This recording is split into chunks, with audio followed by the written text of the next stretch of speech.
తెలంగాణలో రాజకీయ పరిస్థితులు రోజు రోజుకు మరింత ఆసక్తికరంగా మారుతున్నాయి. అందులోనూ బీఆర్ఎస్ పార్టీ పరిస్థితి మరింత దారుణంగా తయారయ్యింది. గులాబీ బాస్ కేసీఆర్ కు నిన్న మొన్నటి వరకు ఎంతో నమ్మకంగా ఉన్న కీలక నాయకులంతా ఒక్కొక్కరిగా జారుకుంటున్నారు.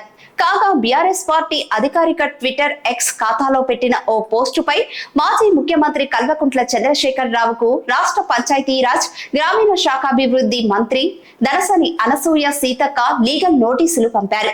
ఇందిరమ్మ రాజ్యం ఇసుకగాళ్ల రాజ్యం అంటూ బీఆర్ఎస్ పెట్టిన ఆ పోస్టుపై ఆమె తీవ్ర అభ్యంతరం వ్యక్తం చేశారు. పార్టీ అధికారిక ఖాతా కావటంతో బాధ్యుడిగా పార్టీ అధ్యక్షుడైన కేసీఆర్ కు నోటీసులు పంపుతున్నట్లు ఆమె వెల్లడించారు. అలాగే తన ప్రతిష్టకు భంగం కలిగేలా కూడా సోషల్ మీడియా వేదికగా విష ప్రచారం చేశారని సీతక్క ఆగ్రహం వ్యక్తం చేశారు.